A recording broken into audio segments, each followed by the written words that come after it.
Барлықтарыңызға сәлем достар. Бүгінгі сабағымызда біз ауа-райы жайлы өтетін боламыз.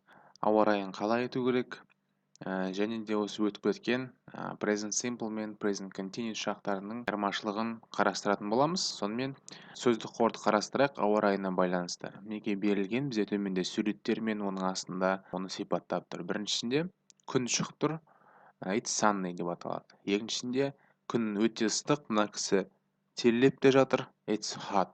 Яғни күн қапырық ыстық деген мағынаны білдіреді. It's cold дегеніміз өте суық деген мағынаны білдіреді.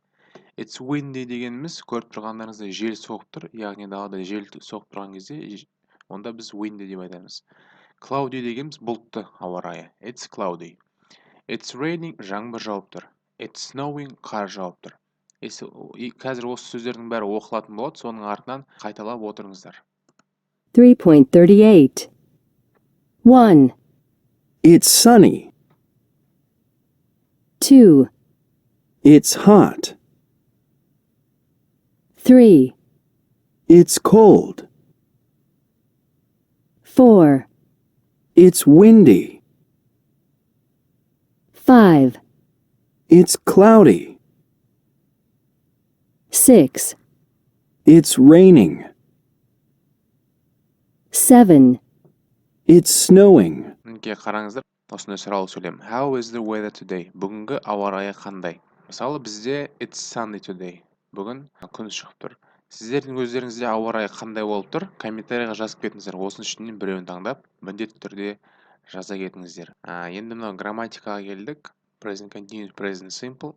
4 сурет берілген. Май айында бұл адамдарда қар жауып жатыр. Бұл кісілер қазір айтады өзінің әдетте не істейтіндерін осы мамыр мезгілінде, мамыр айында.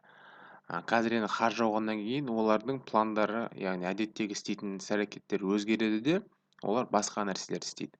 Соның мына жерде қазір бізде жауаптары берілген 4 адамның. Біз аттарын жазып кетуіміз керек, ол қайсысы екенін. Қазір қосам, мұқият тыңдап, осы тапсырманы орындаңыздар. 3.39 1. I usually walk to work, but today I'm taking the train. 2. I'm working at home today. It's cold outside. 3. We always go to school on Tuesdays, but we aren't at school today. We're playing outside. 4. I'm wearing snow boots to my office today. I don't usually do that. Мінекей бітті. Мына жерге аттарын жаз деген үміттемін. Егер де үлгермесеңіздер, видеоны артқа қарай айналдырып, қайтадан тыңдап, мына кісілердің аттарын жазып шығыңыздар. Қазір дұрыс жауабын берейін. Мінекей дұрыс жауаптар осылай болады екен. Мына тақырыпты сіздерге оқитын. It's snowing today and it's May. What are you doing? Оларға сұрақ қойылған екен осындай. Бүгін қар жауып жатыр. It's snowing, бағана өтіп кеткен сөз today and it's May. Бұл мамыр мезгілі. What are you doing? Сіз не істеп жатырсыз? Біріншісінде бізде been болды. Ол айтады, I usually walk to work. Мен әдетте жұмысқа жаяу барамын дейді. Яғни бұл present simple шағы. But today I'm taking the train. Бірақ мен бүгін пойызбен барамын дейді жұмысқа. Бұл жерде present continuous шағын қолданған. Екіншісінде Emma үйде жұмыс істеп жатыр екен. I'm working at home today. It's cold outside. Мен бүгін үйде жұмыс істеп жатырмын. Далада өте суық. We always go to school on Tuesdays, but we aren't at school today. We're playing outside. Сейсенбі күндері біз мектепке барамыз әрқашан. Бірақ бүгін біз мектепте емеспіз. Біз далада ойнап жатырмыз дейді. We always go to school дегеніміз ол present simple. Әдетте болып тұратын іс-әрекеттер. Бірақ олар дәл қазір далада ойнап жатыр.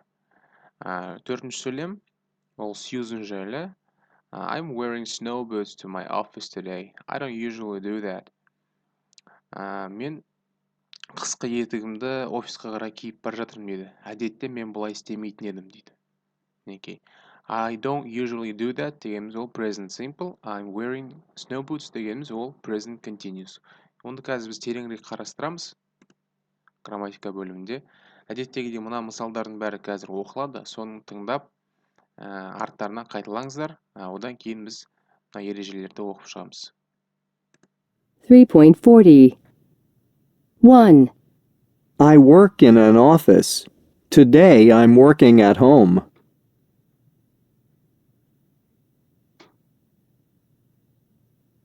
2.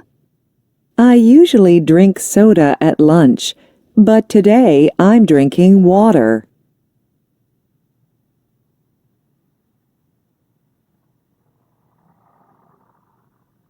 3. What are you doing right now? She's wearing a nice coat today. Ережелерді көрейік. Біріншісі, жай осы шақ. Simple present. Things we usually do and things that are normally true. Біз әдетте орындайтын іс-әрекеттер және қарапайым ақиқат нәрселер. I live in Spain. Ол әдеттегі сол жерде тұратын жері және ол ақиқат, ол Испанияда тұрады. Pizza is great. Пицца керемет, ол шын мнение, өйткені дәмін жеп көрді, барлығына ұнады, ол дәмі керемет екен. Бұндай кездерде біз present simple шағын қолданамыз. Ал present continuous дегеніміз созылыңқы осы шақ, things happening now, at the moment. Іс-әрекеттер дәл қазір орындалып жатыр, дәл осы сәтте. I'm eating a sandwich at a restaurant. Мен мейрамханада бутерброд жеп отырмын. I am eating. Okay. I'm watching TV now. Мен қазір телевизор қарап отырмын. Енді бұл біз екеуін қалай тағы да ажыратсақ болады. Мынау слова маркері деп аталады. Көрсеткіш сөздер. Present simple шағында біз always, usually, sometimes, never және басқа да сөздерді қолданамыз. Желілік істеулер деп өтіп кеттік біз осыған дейін. Always әрқашан, әдетте, кейде, ешқашан. I sometimes have lunch in my office. Мен кейде офисымда түскі асымды ішемін. I never get up early on Saturday. Мен сенбі күндерде ешқашан ерте тұрмаймын дейді. Ал present continuous шағында біз now, right now және today деген сөздер қолданамыз. Бүгін, так, now қазір, дәл қазір және бүгін. I'm talking on the phone right now. Мен телефонмен сөйлесіп жатырмын, дәл қазір. I'm wearing a suit today. Мен бүгін костюм киіп тұрмын деген мағынаны білдіреді. Өйткені today бар, содан кейін present continuous қолданамыз. Мінекей тағы да мысалдар. I work in an office. Мен офиста жұмыс істеймін. Today I'm working at home. Бірақ бүгін мен үйде жұмыс істеп жатырмын. Негізінде әдетте күнделікті жағдайда мен офиста жұмыс істейтін едім, бірақ бүгін мен үйде жұмыс істеп жатырмын. I'm working. Бұл present continuous. Екіншісінде, I usually drink soda at lunch, but today I'm drinking water. Мен әдетте газдалған сусын обедке ішемін, түскі асқа. Обедке жеп, түскі асқа. Бірақ бүгін I'm drinking water. Бүгін мен су ішіп жатырмын. Яғни су ішкені ол өзінің күнделікті, яғни әдеттегі жағдайына ұқсас емес, сондықтан ол present continuous шағын қолданады. Және дәл қазір орын алып жатқан. What are you doing right now? Дәл қазір не істеп жатсың? She's wearing a nice coat today. Ол бүгін әдемі сыртқы киім киіп жатыр, плащын. Грамматиканы қарастырып өттік. Енді дыбыстардың оқылуы, айтылуы, 3 дыбыс. Мына сөздердің бәрін міндетті түрде қазір оқылғаннан кейін арттарынан қайталап отырыңыздар. 3.41. Saw, walk. Always. Office. Daughter. Phone. Oh. Snow. Cold. Home. Go. Train. A. Today. Play. Take. Email. Енді бізде төменде 3 сөйлем берілген. Осы сөйлемдер оқылады. 3 сөйлемді сол автордың артынан ырғағымен қалай оқылатынын мұқият тыңдап қайталап отырыңыздар. 3.42. My daughter always walks to the office. It's cold and snowing at home. I'm taking the train today. Мінекей, енді біз оқылым бөліміне келдік. Reading. Read the article and choose the correct title. Working on vacation, life as a nurse, staying at a hotel. Демалыс күндері жұмыс істеу, life as a nurse, медбике өмірі, staying at a hotel, қонақ үйде тұру. Статьяның дұрыс тақырыбын таңдаңыз дейді. Ол үшін біз бірінші оқып шығуымыз керек. Every day, Darlene Proctor gets up at 5 a.m., makes breakfast, and goes to work as a nurse. Every day дегеніміз күнде Darlene Proctor таңғы 5:00-де ұйқыдан тұрады екен. Таңғы асын дайындайды және медбике болып істейді екен, жұмысқа барады. She goes home at 9 p.m. and makes dinner and goes to bed. Ол үйге сағат кешкі 9-да келеді, кешкі асын дайындайды және ұйықтайды. But today she is on vacation. Бірақ бүгін ол демалыста, отпускта. She's at Big Male Bed and Breakfast, a beautiful hotel in North Carolina. Бүгін ол Bed and Breakfast дегеніміз ол таңғы асы тегін және бар ғой қонақ үйлер, түнейсің, ақшасын бересің бір күнге және саған таңғы ас тегін. Сондай қонақ үй. Солтүстік Каролинадағы осында әдемі қонақ үйге келіпті. But she's not relaxing, she's working. Бірақ ол демалып жатқан жоқ. She's working. Ол жұмыс істеп жатыр. Is this really a vacation? Бұл шынымен де демалыс па? Well, yes and no. Bir жағынан иә, бір жағынан жоқ дейді. Darlene is working here because she is curious about other jobs. Басқа жұмыстарға қызыққандықтан жұмыс істеп жатыр. I like my job, but I have a dream.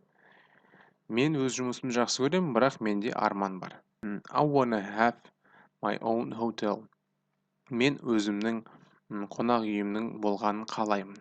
A company called Vacations is helping Darlene try a new career. Мындай компания аты Vacations. Яғни демалыс күндері басқа да бір мамандықтарды қарап көру. Яғни ұнайды ма, ұнамайды ма деген сияқты. Дарленға жаңа карьерасымен көмектесіп жатыр екен. At the hotel, she gets up early, cleans rooms, carries bags, and helps guests from around the world. Қонақ үйде Дарлин таңертең ерте тұрады екен, cleans rooms, бөлмелерді жинайды екен, сөмкелерді тасиды екен, and helps guests around the world. Және дүниенің түпкір жерлерінен келген қонақтарға көмектеседі. It's hard work, she says. Это усердная работа дейді. This morning I'm making breakfast for 30 people. Бүгін таңертең мен 30 адамға таңғы ас дайындап жатырмын. The hotel's owner, Chloe Turtle, says, Darlene is just like me 20 years ago. Қонақ үйдің иесі Chloe Turtle былай дейді. Darlene 20 жыл бұрынғы маған ұқсайды дейді. I hope she follows her dream. Оның өзінің арманның артынан барады деп үміттенемін. Яғни тастап кетпейді деп арман. Vacations is a big business now. Жаңағы айтып кеткен компания, демалыс кезіндегі профессия. Бұл өте үлкен бизнес дейді қазіргі кезде. It has over 125 different careers дейді. Ода 125 профессия түрлерін адамдар көре алады дейді сол жақта. And they have more jobs every day. Және оларда күнде көптеген жұмыстар пайда болып жатыр дейді. Сонымен қалай ойлайсыздар, бұл текстің тақырыбы қандай болу керек? Демалыс кезінде жұмыс істеу, working on vacation, life as a nurse, медбикенің өмірі, staying at a hotel, қонақ үйде тұру. Әрине бізде бірінші тақырып болады, демалыс кезінде жұмыс істеу. Енді төмендегі сұрақтарға жауап бере кетейік. Answer the questions. Why is Darlene working at the hotel? Неге Дарлин қонақ үйде жұмыс істеп жатыр? What is vacations дейді. Vacations дегеніміз не? Жаңағы отпусктағы профессия. Who is Hello Turtle? Hello Turtle дегеніміз кім? Is vacations a small business дейді. Жаңағы компания жұмыс табатын, ол кішкентай бизнес па деп сұрап жатыр. Осыған қазір видеоны паузаға басып жауап беріңіздер, ал мен дұрыс жауабын сіздерге берейін. Мінекей дұрыс жауаптар осылай болады екен. Бірінші сұрақ: неге Дарлин қонақ үйде жұмыс істеп жатыр? Өйткені she is curious about other jobs. Оған басқа жұмыстар қызық. Екінші жауап екеуі дұрыс. Because she wants to own a bed and breakfast hotel someday. Өйткені ол бір күні өзінің жаңағыдай дәл сондай қонақ үйін болғанын қалайды. Someday дейміз, бір күні. Енді екінші сұрақ: vacations дегеніміз не? Бұл бизнестің түрі, яғни бір компания. It helps people try different careers as part of a vacation. Олар адамдарға демалысының бір бөлігі ретінде басқа карьераның түрін қарап көруге, жұмыс істеп көруге адамдарға көмектеседі. Басқа профессияның түрлерімен демалыс кездерінде. Who is Hello Turtle? Бұл кім дейді Hello Turtle дегеніміз? She is the owner of Big Meal Bed and Breakfast. Ол қонақ үйдің Big Meal Bed and Breakfast деген қонақ үйдің иесі, owner. Is vacations a small business? Бұл шағын бизнес па деп сұрап тұр. Жоқ, no, it's a big business now. Дәл қазір ол үлкен бизнес. Бұның бәрі текстте бар. Енді мынағанда жауап бере кетейік. Where does Darlene do these things дейді. Check the boxes. Мынау іс-әрекеттерді қай жерде істейді екен Дарлин? Үйде ме? At home, at the hotel, қонақ үйде ме, әлде екеуінде де ме? Видеоны паузаға басып, қазір мына жерге тиктерді қойып шығыңыздар. Get up early, таңертең ерте тұру. Make breakfast, таңғы ас дайындау. Make dinner, кешкі ас дайындау. Carry bags, сөмкелер тасу. Қайсың қай кездерде істейді екен? Сонымен бізде дұрыс жауаптар осылай болады екен. Біріншісінің get up early, ол үйде де таңертең ерте тұрады, қонақ үйде де таңертең ерте тұрады. Both болады, екеуінде де. Make breakfast, таңғы ас дайындау, екеуінде де. Үйде де, қонақ үйде де дайындайды екен. Make dinner, тек қана үйде, at home. Carry bags, яғни сөмкелерді тасу, ол тек қонақ үйде ғана. Достар, сонымен бүгінгі сабағымыз біздің аяқталды. Міндетті түрде каналға жазылып, комментарий қалдырып, видеоға лайк басып кетіңіздер. Сонымен келесі сабақта кездескенше сау болыңыздар.